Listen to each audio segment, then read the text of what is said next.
So, hello guys, what's up? I hope you are doing well. In this video, we will discuss the nutrition in paramecium. इस video के अंदर हम paramecium के अंदर nutrition को discuss करेंगे. So previous videos के अंदर हमने पैरामीशियम की मॉर्फोलॉजी, उसकी सिस्टेमिक पोजीशन एंड निटे को डिस्कस किया था. Now in this video we will discuss nutrition in paramecium. So इससे पहले कि हम पैरामीशियम के न्यूट्रिशन को स्टार्ट करें, पहले दो पॉइंट इसके बारे में जान लेते हैं. फर्स्ट वन इज जो हमारे पास पैरामीशियम रहता है उसके अंदर हेटेरोट्रॉपिक टाइप मोड का न्यूट्रिशन रहता है and second one it's a microbivore. इसका क्या मतलब है? First one is heterotrophic mode of nutrition. Paramecium के अंदर हेटेरोट्रॉपिक मोड ऑफ न्यूट्रिशन होता है. Now what is heterotrophic mode of nutrition? In this type of nutrition, जो होलोट्रॉपिक टाइप का हमारे पास न्यूट्रिशन होता है, उसके अंदर फूड का इनटेक बाया माउथ होता है एंड फूड की यूटिलाइजेशन की जो प्रोसेस होती है वो काफ़ी कॉम्प्लेक्स होती है. ठीक है, ऐसे मोड को हम कहते हैं होलोट्रॉपिक मोड ऑफ न्यूट्रिशन, जिसमें फूड का इंजेक्शन थ्रू माउथ होता है एंड जो फूड की यूटिलाइजेशन की प्रोसेस होती है वो काफ़ी कॉम्प्लेक्स होती है. ठीक है, फॉर एग्जाम्पल जैसे ह्यूमन में भी हम देखें, ह्यूमन के अंदर भी होलोट्रॉपिक मोड का न्यूट्रिशन होता है, तो ये काफ़ी कॉम्प्लेक्स प्रोसेस होती है. पहले इंजेक्शन होता है, उसके बाद उसका डाइजेशन होता है, उसके बाद उसकी एब्जॉर्प्शन होती है, उसके बाद उसका एसिमिलेशन होता है एंड देन उसकी इजेक्शन होती है. तो काफ़ी लंबा प्रोसेस चलता है. ठीक है, तो ऐसे मोड जो होता है न्यूट्रिशन का, उसको हम कहते हैं होलोट्रॉपिक मोड ऑफ न्यूट्रिशन. सो वो होलोट्रॉपिक जो मोड ऑफ न्यूट्रिशन है वो इसके अंदर पाया जाता है, इसके अंदर भी पाया जाता है. जो इससे पहले वाले जो दो ऑर्गेनिज्म हमने देखे, प्रोटोजोन, जो एमीबा एंड यूग्लिना हमने देखा, वहां पर भी हमारे पास होलोट्रॉपिक मोड ऑफ न्यूट्रिशन था. Okay, so second one is it's a microbivore. इसका क्या मतलब माइक्रोबिवोर? माइक्रोबिवोर हमारे पास वो वाले ऑर्गेनिज्म होते हैं जो टाइनी माइक्रोस्कोपिक जो ऑर्गेनिज्म होते हैं उनको कंज्यूम करते हैं. जैसे जो हमारे पास पैरामीशियम रहता है, ये छोटे छोटे जो दूसरे प्रोटोजोन्स होते हैं, ठीक है, उनको कंज्यूम करता है. ठीक है, तो इसलिए हमने इसको माइक्रोबिवोर कंसीडर किया है. ठीक है, अब हम आते हैं इसकी प्रोसेस के ऊपर. मतलब इंजेक्शन से लेके इजेक्शन तक हम जाएंगे. मतलब जब इसने फूड गेन किया, जब इसने फूड का टेक किया और जब इसका एक्सक्रीटा बाहर निकला, वो जो पूरी की पूरी जो प्रोसेस है उसको हम डिटेल में यहाँ पर डिस्कस करेंगे. So let's start. तो सबसे पहले हमारे पास जो प्रोसेस आती है, फर्स्ट वन इज इंजेक्शन. ठीक है, इंजेक्शन का क्या मतलब होता है? इंजेक्शन का मतलब होता है फूड को बाया माउथ और थ्रू एनी मीन्स, किसी भी तरीके से फूड को जब कोई ऑर्गेनिज्म अपने अंदर लेता है तो उसको हम कहते हैं इंजेक्शन. ओके, यहाँ पर इंजेक्शन हो रहा है बाया माउथ, क्योंकि इसमें यहाँ पर बाया माउथ, इसमें यहाँ पर माउथ यहाँ पर प्रेजेंट होगा हमारे पास, पेरिस्टोम की ग्रूव में यहाँ पर माउथ हमारे पास प्रेजेंट होगा. ठीक है, सो सबसे पहले है इंजेक्शन. अब ये यहाँ पर आपको समझना है कि ये आएगा कैसे, फूड इसके अंदर जाएगा कैसे. ठीक है, अब यहाँ पर आपने देखना है मॉर्फोलॉजी के अंदर हमने देखा था पैरामीशियम का पूरा स्ट्रक्चर. ठीक है, यहाँ पर हमने देखा इसकी जो बॉडी वॉल होती है जिसको हम कहते हैं पेलिकल, वहाँ पर सीलिया लगे रहते हैं. ठीक है, सीलिया लगे रहते हैं. ये सीलिया क्या करते हैं? लगातार बीट करते रहते हैं. ठीक है, अब जो सीलिया की जो ये टफ्ट्स है, ये जो सीलिया हमारे पास है, यहाँ पर हमारे पास एक छोटा सा ग्रूव बनता है. यहाँ पर एक छोटा सा ग्रूव बनता है, हमारे पास एक छोटी सी खाई बनती है. ठीक है, जिसको हम कहते हैं पेरिस्टोम.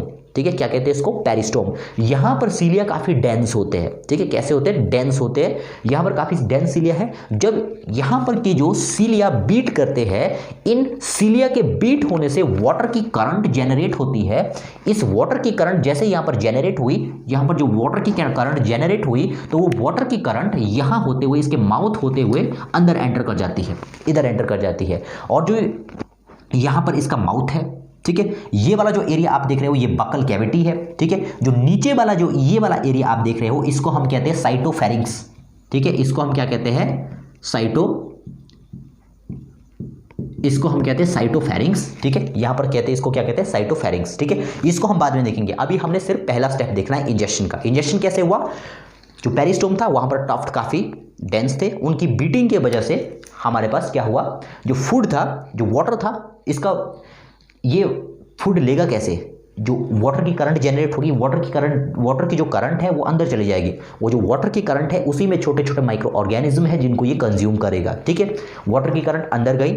ठीक है, यहां पर अब क्या होगा? इधर जो इस साइटोफेरिंक्स को अगर यहां पर आप देखो तो इसके अंदर भी छोटी छोटी सीलिया होती है. ठीक है, ये सीलिया जो बीट करती है तो वो वाटर के करंट को आगे पुश करती है. ठीक है, वो जो वाटर का करंट को आगे पुश करेगी और वाटर के साथ साथ वो माइक्रो ऑर्गेनिज्म जो इसके फूड है वो भी आगे की ओर मूव करेंगे. ठीक है, जैसे वो यहां पहुंचेंगे, इसके हिंड एंड में पहुंचेंगे, यहां पर ठीक है, इसको मैं स्टेप वाइज आपको बताता हूँ। ठीक है, पहला स्टेप हमने देख लिया, यहाँ पर अभी आपने नहीं आना है। ठीक है, इसको मैं यहाँ पर बताऊँगा। अभी इंजेक्शन हमने देख लिया, ingestion, what is ingestion, food को टेक करने की प्रोसेस हमने देख ली। Second one is digestion. अब इसका डाइजेशन कैसे होता है, नाउ ये काफ़ी इंपॉर्टेंट और इंटरेस्टिंग है इसके अंदर। इससे पहले वाले जो ऑर्गेनिज्म हमने देखे वहाँ पर सिंपल प्रोसेसेस होती थी, सिंपल हमारे पास फूड वैक्यूल होते थे, कुछ ना कुछ हो जाता था वहाँ पर, लाइसोसोम्स के साथ कंबाइन हो जाता था वो और इजीली वहाँ पर डाइजेशन हो जाती थी। यहाँ पर प्रोसेस हमारे पास थोड़ा अलग है। ठीक है, यहाँ पर पहली बात तो ये कि यहाँ पर माउथ प्रेजेंट है। पहले वाले जो 2 केस हमने देखे एमीबा एंड यूग्लिना, वहाँ पर किसी तरह का कोई माउथ प्रेजेंट नहीं था। ठीक है, सो माउथ अगर यूग्लिना के अंदर था भी तो वो एज अ माउथ काम नहीं कर रहा था। ठीक है, यूग्लिना के अंदर। सो आगे हम चलते हैं, नेक्स्ट हम आते हैं डाइजेशन के अंदर। डाइजेशन कैसे होगा, अब इंजेक्शन तो हमने कर लिया, यहाँ से फूड आया, अंदर चला गया, यहाँ पर सीलिया है वो नीचे धकेलता गया उसको। ठीक है, अब यहाँ पर आपको याद रखना है, इसको मैं इरेज ही कर देता हूँ, मैं इसको स्टेप वाइज आपको बताता हूँ, इसको मैं इरेज ही कर दूँ। ठीक है, ये वाली जो आपको यहाँ से लेके यहाँ तक की इसकी मेम्ब्रेन दिखाई दे रही है साइटोफेरिंक्स की। ठीक है, ये स्पेशल टाइप की होती है, कुछ ये स्पेशल टाइप की मेम्ब्रेन होती है यहाँ पर। ठीक है, जैसे ही फूड यहाँ पर पहुँचता है, जैसे ये मान लीजिए फूड के पार्टिकल्स हैं।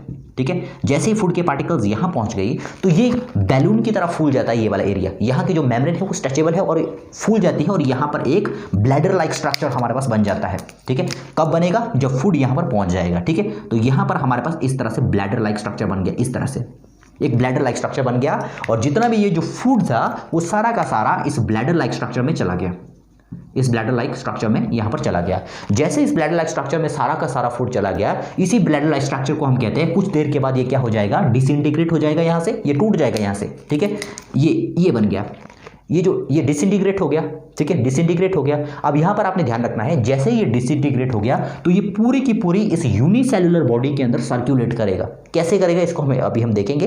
पूरी की पूरी बॉडी के अंदर क्या करेगा, ये सर्कुलेट करेगा और साथ में जैसे ही यहाँ से ये वाला बैलून, ये वाला जो फूड वैक्यूल है, जैसे ही साइटोफेरिक से डिटैच हो जाएगा तो यहाँ पर दूसरा बैलून बनेगा, इसी तरह का दूसरा फूड वैक्यूल यहाँ पर बनेगा। ठीक है, कब बनेगा, जब ये यहाँ से डिटैच हो जाएगा। ठीक है, उसको हमने नहीं देखना है, हमने सिर्फ एक से ही इसको समझना है। ठीक है, एक के थ्रू हमने इसको समझना है, सिंगल से समझना है। ठीक है, जैसा यहाँ पर हो रहा है वैसे ही अगले वाले में भी वैसा ही होगा। ठीक है, तो ये हमारे पास बन गया, ये क्या है, फूड वैक्यूल। अब यहाँ पर देखो चीज़ें थोड़ी कॉम्प्लेक्स होती जा रही है। यूग्लिना और अमीबा के अंदर सिंपल हो रहा था, लेकिन यहाँ पर थोड़ा बहुत जो है अलग अलग चीज़ आ रही है। ठीक है, प्रोसेस तो वैसी ही है लगभग, लेकिन फिजियोलॉजी थोड़ी अलग हो रही है यहाँ पर। ठीक है, तो ये हमारे पास क्या बन गया, ये फूड वैक्यूल बन गया। ठीक है, ये फूड वैक्यूल बन गया, अब ये तैयार है। अब इसकी डाइजेशन करानी है हमने। ठीक है, डाइजेशन का क्या मतलब होता है, डाइजेशन का मतलब होता है जो हमारे पास लार्जर मॉलिक्यूल्स है, जो हमारे पास कॉम्प्लेक्स मॉलिक्यूल्स है, उनको सिंपलर फॉर्म में तोड़ना, उसको हम कहते हैं डाइजेशन। ठीक है, अभी जो हमने यहाँ पर रखा है ये कॉम्प्लेक्स फॉर्म है, इसको हमने अब डाइजेस्ट कराना है, इसको हमने सिंपलर फॉर्म में कन्वर्ट करना है। ठीक है, तो कैसे करेंगे हम इसको।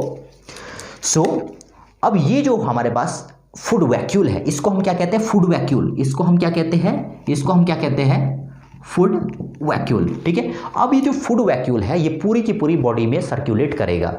अमीबा और पैरामीशियम, अमीबा और यूग्लिना में ऐसा नहीं हुआ था। ठीक है, उसमें छोटी सी बॉडी थी। ठीक है, इसकी बॉडी भी छोटी है, लेकिन वहाँ पर सिंपल था, वहाँ पर एकदम से लाइसोसोम उसका फ्यूज हो जाते थे और इजीली डाइजेशन हो जाता था। ठीक है, लेकिन यहाँ पर थोड़ी देर लगती है। ठीक है, अब यहाँ पर क्या होगा, ये फूड वैक्यूल ये पूरी की पूरी बॉडी में सर्कुलेट करेगा। ठीक है, अब ये जो फूड वैक्यूल की जो सर्कुलेशन है ना, वो 2 तरीके की हो सकती है। ठीक है, और एक बार मैं आपको यहाँ पर बता दूँ, इससे पहले जो हमने अमीबा और यूग्लिना को डिस्कस किया वहाँ पर किसी भी तरह का कोई एनएस प्रेजेंट नहीं था। ठीक है, लेकिन यहाँ पर एक चीज़ हमारे पास ऐसी प्रेजेंट है जो एनएस की तरह बिहेव करेगी। ठीक है, ये वाली जो आप चीज़ देख रहे हो यहाँ पर ये एनएस की तरह बिहेव करेगी। ठीक है, इसको हम कहते हैं साइटोप्रॉक्ट। ये जो साइटोप्रॉक्ट है ये एज अ एनएस बिहेव करेगा, किसके अंदर, पैरामीशियम के अंदर। ओके, अब यहाँ पर क्या करना है, अब आपको याद रखना है, ये जो गोला है ना फूड वैक्यूल, ये पूरी की पूरी बॉडी में घूमेगा, लेकिन लास्ट में इसको यहाँ आना पड़ेगा। क्यों आना पड़ेगा वो हम आगे देखेंगे जब एब्जॉर्प्शन हो जाएगी। ठीक है, अभी हमने क्या देखना, फूड वैक्यूल को अब सर्कुलेट करवाना है हमने। सर्कुलेट कैसे होगा ये, अब यहाँ पर देखो, ये जो फूड वैक्यूल है इसको मैंने यहाँ पर 2 तरीके से, अब जो सर्कुलेशन होता है ना इस फूड वैक्यूल का, वो 2 तरीके से हो सकता है। फर्स्ट ये 0 पाथ ले सकता है, सेकंड ये 8 पाथ ले सकता है। मतलब शेप, ठीक है। अब यहाँ पर समझ सकते हो, जैसे इसको यहाँ देख लो, यहाँ पर हमारे पास क्या जनरेट हुआ, ये हमारे पास फूड वैक्यूल जनरेट हुआ, ठीक है, ये फूड वैक्यूल जनरेट हुआ। अब ये फूड वैक्यूल का सर्कुलेशन देखो, कोर्स देखो, पाथ देखो इसका कैसा है, यहाँ से लेके गया ये, यहाँ से पूरी बॉडी का चक्कर काट के आया ये, और यहाँ से यहाँ पहुंचा, और यहाँ से यहाँ पहुंचने पर जो वेस्ट मटेरियल था इसके अंदर, इस फूड वैक्यूल के अंदर, फूड वेस्ट मटेरियल कैसे बचा उसको देखेंगे अभी, ठीक है। अभी बस ये जान लो, यहाँ से यहाँ गया, यहाँ से यहाँ गया, यहाँ से यहाँ आया, और जो वेस्ट मटेरियल होगा वो इस साइटोप्रोक्ट के थ्रू यहाँ से इसको साइटोप्रोक्ट से में वो रिलीज करेगा और साइटोप्रोक्ट से वो बाहर चला जाएगा। अब यहाँ पर देखो इस फूड वैक्यूल का कोर्स कैसा है, इस फूड वैक्यूल का पाथ कैसा है, हमें जीरो की तरह ये लग रहा है, ठीक है, इसलिए हम इसको कहते हैं जीरो पाथ। ये जीरो पाथ है इसके न्यूट्रिशन का, ठीक है। और दूसरा जो तरीका है पैरामीशियम के अंदर फूड वैक्यूल के सर्कुलेशन का, वो हमारे पास रहता है, ये मैंने उल्टा कर दिया है, इसको आपने थोड़ा सा करेक्ट करना है।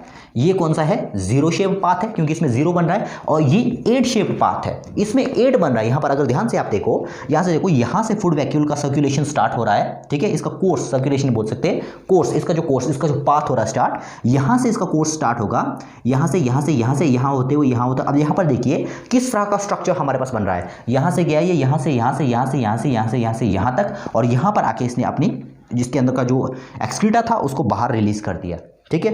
तो ये कैसा कोर्स है हमारे पास, ये 8 शेप कोर्स है। ये कौन सा कोर्स है हमारे पास, ये हमारे पास जीरो शेप कोर्स है। तो आपको याद रखना है कि इसके अंदर जो फूड वैक्यूल होता है पैरामीशियम के अंदर, वो 2 टाइप से जो है, इसका 2 टाइप का इसके अंदर पाथ होता है, एक 0 टाइप का और सेकंड 8 टाइप का इसके अंदर पाथ होता है, ठीक है। तो ये हमने डिस्कस कर लिया। ये अभी हमने सिर्फ कोर्स बताया, मैंने अभी कंप्लीट डाइजेशन नहीं दी, अभी मैंने आपको सिर्फ इसका कोर्स बताया, यही इसमें इंपॉर्टेंट है, डाइजेशन नहीं इंपॉर्टेंट है, बाकी तो सिंपल है, ठीक है। अब यहाँ पर क्या हुआ, जैसे ये डिटैच हो गया, इससे डिटैच हो गया, अब ये पूरी की पूरी बॉडी में सर्कुलेट करेगा, पूरी की पूरी बॉडी में जो है घूमेगा अब ये, ठीक है। अब घूमते घूमते क्या करेगा, ये घूमते घूमते क्या होगा, ये जो आपको यहां पर देख रहे हो, आप इसको देख लो, यहां पर देखिए क्या होगा। At first food vacuole fuse with endosomes, ठीक है, एसिडोसोम्स, ठीक है। अब यहां पर क्या होगा, पूरी की इस पैरामीशियम की यूनिसेलुलर बॉडी के अंदर कुछ एसिडिक वैक्यूल्स हमारे पास होंगे छोटे छोटे, ठीक है। इनको हम क्या कहते हैं, ज्यादा बना दिए मैंने कुछ, ठीक है। इनको हम क्या कहते हैं, इनको हम कहते हैं एसिडोसोम्स, ठीक है। इसके अंदर क्या होते हैं, पैरामीशियम के अंदर छोटे छोटे एसिडोसोम्स होते हैं जो काफी एसिडिक नेचर के होते हैं, उनके अंदर एसिड भरा होता है, ठीक है। अब क्या होगा, ये सारे के सारे एसिडोसोम्स, अब यहां पर देखो एक बात आपको याद रखनी है, ये यहीं पर नहीं रहेगा, ये घूम रहा है, ये सर्कुलेट कर रहा है, ठीक है। आपको ये ऐसे मान के चलना कि ये सर्कुलेट कर रहा है, और जितनी भी ये प्रोसेसेस होगी वो सर्कुलेशन के दौरान हो रही है, ठीक है। यहां पर जो ये आपको एसिडोसोम्स दिखाई दे रहे हैं, सबसे 2 स्टेप यहां पर होंगे, ठीक है। पहले स्टेप में क्या होगा, पहले स्टेप में ये एसिडोसोम इसके साथ फ्यूज हो जाएंगे, सारे के सारे एसिडोसोम यहां रश करेंगे, ठीक है। इसके घूमते हुए, जैसे ही घूम रहा है ना, ये सारे के सारे भी इसकी तरफ को रश कर रहे हैं, और इससे फ्यूज हो जाएंगे जाके, किससे, फूड वैक्यूल से फ्यूज हो गए, कौन, एसिडोसोम्स। एसिडोसोम्स के अंदर क्या है, एसिड है, ठीक है। जैसे ये फ्यूज हो गए तो ये इस फूड वैक्यूल के पीएच को नीचे गिरा देंगे।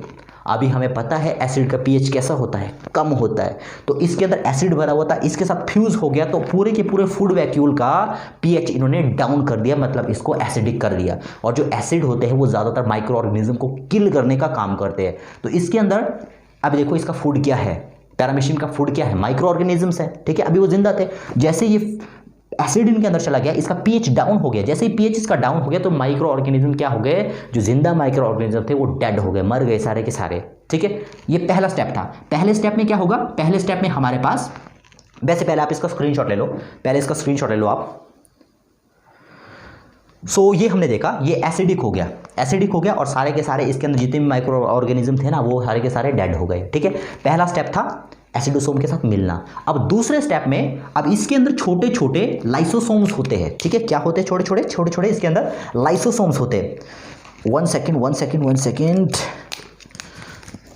इसके अंदर छोटे छोटे हमारे पास लाइसोसोम्स रहते हैं, ठीक है, ये लाइसोसोम्स। अब आपको याद रखना है ये लाइसोसोम्स होंगे एल्केलाइन नेचर के। पहले जो एसिडोसोम्स थे वो कैसे थे, एसिडिक नेचर के, ठीक है। अब इसको क्या करना है, इसको एल्केलाइन भी करना है, इसके पीएच को हमने मेंटेन करके रखना। अब ये एसिडिक हो गया, अब माइक्रो ऑर्गेनिज्म तो किल कर दिया, अब क्यों ये एसिडिक रहेगा, ठीक है। अब जितने भी हमारे पास लाइसोसोम्स होते हैं यहाँ पर, अब वो इसकी तरफ को रश करते हैं, जैसे एसिडोसोम्स इसकी तरफ रश करके इसके साथ फ्यूज हो गए थे ना, अब सारे के सारे लाइसोसोम्स इसकी तरफ को जाएंगे और इसके साथ फ्यूज हो जाएंगे, ठीक है। जैसे ये इसके साथ फ्यूज हो गए तो इसमें ये बैलेंस बना देंगे, जो यहाँ बहुत ज़्यादा एसिडिक हो गया था ना ये, उसके बैलेंस को ये उसको बैलेंस कर देंगे, उसके इसके पीएच को बैलेंस कर देंगे, या आप ये कहें कि इसको ज़्यादा एल्केलाई कर देंगे, ठीक है, इसको एल्केलाई कर दिया, इसने बेसिक कर दिया इसको। पहले एसिडिक हो गया था, जब लाइसोसोम इससे जुड़े तो वो बेसिक हो गया। और दूसरी बात आपको याद रखनी है, इन लाइसोसोम्स के अंदर सारे के सारे एंजाइम्स होते हैं फूड को डाइजेस्ट करने के लिए, कार्बोहाइड्रेट वाले भी, प्रोटीन वाले भी एंड लिपिड्स वाले भी, जो भी इनको डाइजेस्ट करते हैं वो सारे के सारे एंजाइम इन लाइसोसोम्स के अंदर होते हैं, ठीक है।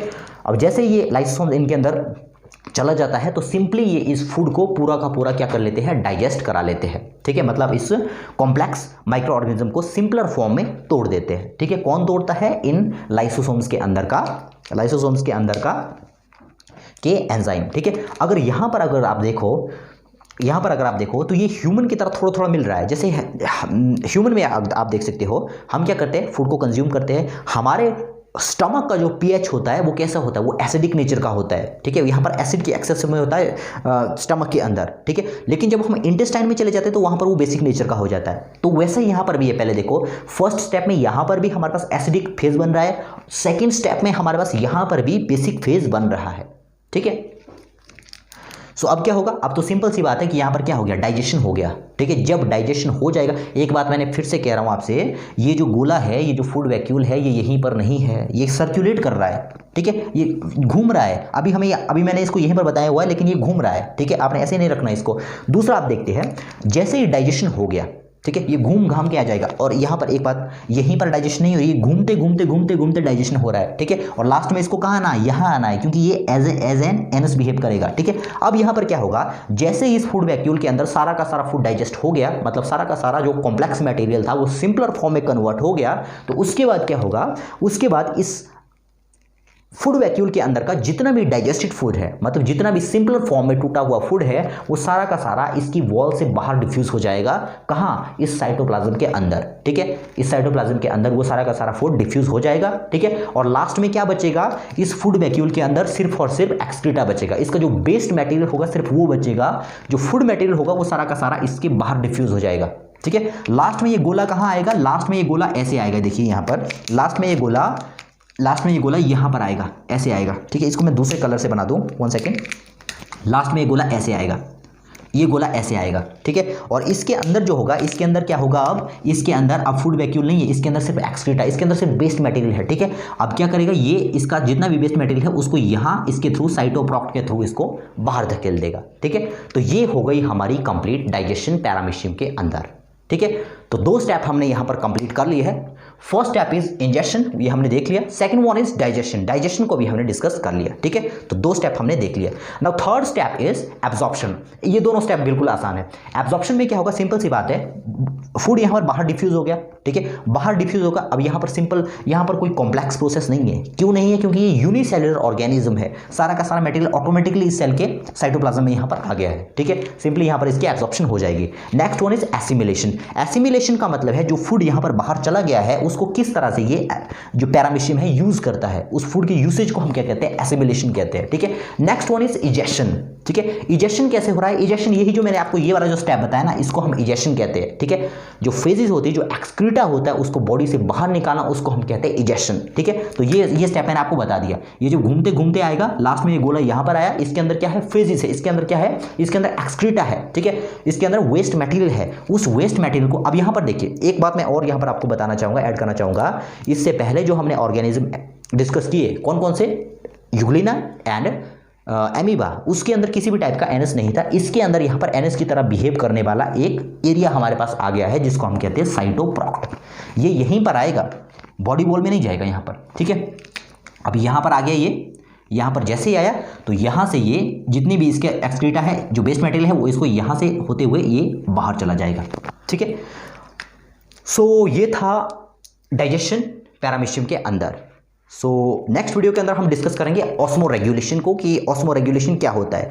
वैसे पैरामीशियम और यूग्लिना और एमीबा में हम उसको डिस्कस कर चुके हैं ऑस्मो रेगुलेशन को। ऑस्मो रेगुलेशन इसमें भी वैसा ही होता है, ठीक है, प्रोसेस वैसा ही रहेगा, सिर्फ थोड़ा सा यहाँ पर उसकी कंस्ट्रक्शन में यहाँ पर थोड़ा सा यहाँ पर फर्क आ जाता है, ठीक है।